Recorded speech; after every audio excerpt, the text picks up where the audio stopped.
આ વિડીયોની અંદર આપણે એક વૃદ્ધ ખેડૂતની આત્મકથા વિશે નિબંધ લખીશું. તો ચાલો જોઈએ.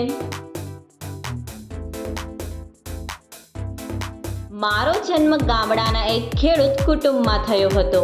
અમારા ગામમાં મારા પિતાનું એક મોટું કાચું મકાન હતું. તેના એક ખૂણામાં કોઠ બનાવેલી હતી. તેમાં બળદો અને ભેંસો બાંધવામાં આવતી. મારા પિતાજી ખેતી અને પશુપાલન કરતા હતા. અમારા ગામમાં 10 ધોરણ સુધીની નિશાળ હતી.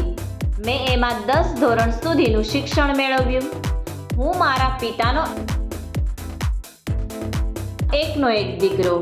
આથી તેમણે મને આગળ ભણવા માટે શહેરમાં મોકલ્યો નહીં અને હું મારા પિતાજીની સાથે ખેતીના કામમાં જોડાઈ ગયો. ખેતી કામમાં મને શ્રમ કરવાની તથા પ્રકૃતિના ખોળામાં રહેવાની ખૂબ મજા પડતી. 21 વર્ષની ઉંમરે મારા લગ્ન થયા. મારા પિતાજીને દમની બીમારી હતી. મારા લગ્ન બાદ તેમનું અવસાન થઈ ગયું. ત્યાર પછી ખેતી કામની પૂરેપૂરી જવાબદારી મારા સિરે આવી પડી. હું દરરોજ સવારે ખેતરે જતો અને ખેતી કામ કરતો. પહેલા અમે હળથી ખેતર ખેડતા હતા. હવે અમે એક ટ્રેક્ટર વસાવી લીધું છે. ખેતર ખેડવા માટે અમે ટ્રેક્ટરનો ઉપયોગ કરીએ છીએ. મારા બાળકો અને મારી પત્ની મને ખેતીના કામમાં મદદ કરે છે. મેં 2 નોકરોને પણ મારી મદદ માટે રોકી લીધા છે. અમે બી વાવવાનું, ધરું રોપવાનું, ક્યારા બનાવવાનું, ક્યારાઓમાં પાણી પાવાનું અને નીંદણનું કામ કરીએ છીએ. બપોરે મારી પત્ની અમારા માટે ભાતું લઈને આવે છે. હું બપોરે બળદોને ચારો આપ્યા પછી જમવા બેસું છું. બપોરે થોડો આરામ કર્યા પછી અમે ફરીથી ખેતી કામમાં લાગી જઈએ છીએ. શ્રમ એ જ મારું જીવન છે. કડકડતી ઠંડી હોય, પ્રખર ગરમી હોય કે ધોધમાર વરસાદ વરસતો હોય, અમારું ખેતી કામ સતત ચાલતું જ રહે છે. ક્યારેક અતિવૃષ્ટિ કે અનાવૃષ્ટિ પણ થાય છે.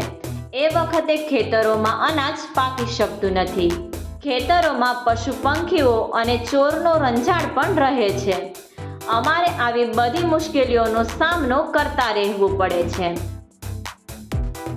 આપણી સરકારે ખેડૂતોની સ્થિતિ સુધારવા માટે ઘણા પ્રયત્નો કર્યા છે. હવે ખેડૂતોને સિંચાઈ, સારા બિયારણો અને રાસાયણિક ખાતર વગેરેની સગવડ મળવા લાગી છે. હવે અમારે સાહુકારોની પાસેથી કરજ લેવું પડતું નથી. ખેતીની નવી પદ્ધતિઓ અપનાવવાને લીધે અમે અનાજનું વધુ ઉત્પાદન કરી શકીએ છીએ. મેં ગામમાં પાકું અને મોટું મકાન બનાવી લીધું છે. મેં મારા ઘરમાં ટીવી, ફ્રીજ, ટેપ રેકોર્ડર, પંખા વગેરે વસાવી લીધા છે. ખેડૂત અનાજ ઉત્પન્ન કરીને જગતનું પોષણ કરે છે. તેથી લોકો તેને જગતનો તાત કહે છે. ખેતી કામમાં શ્રમ કરવાનો આનંદ મળે છે. જ્યારે મબલક પાક થાય અને એ પાકને વહેતા પવનમાં હું લહેરાતો જોઉં છું ત્યારે મને ખૂબ આનંદ થાય છે. હવે હું વૃદ્ધ થયો છું, પરંતુ મને મારા શ્રમિક જીવન જીવ્યાનો સંતોષ અને આનંદ છે. સબસ્ક્રાઇબ કરો અમારી ચેનલ ક્રેઝી કિડ્સ લર્નિંગ.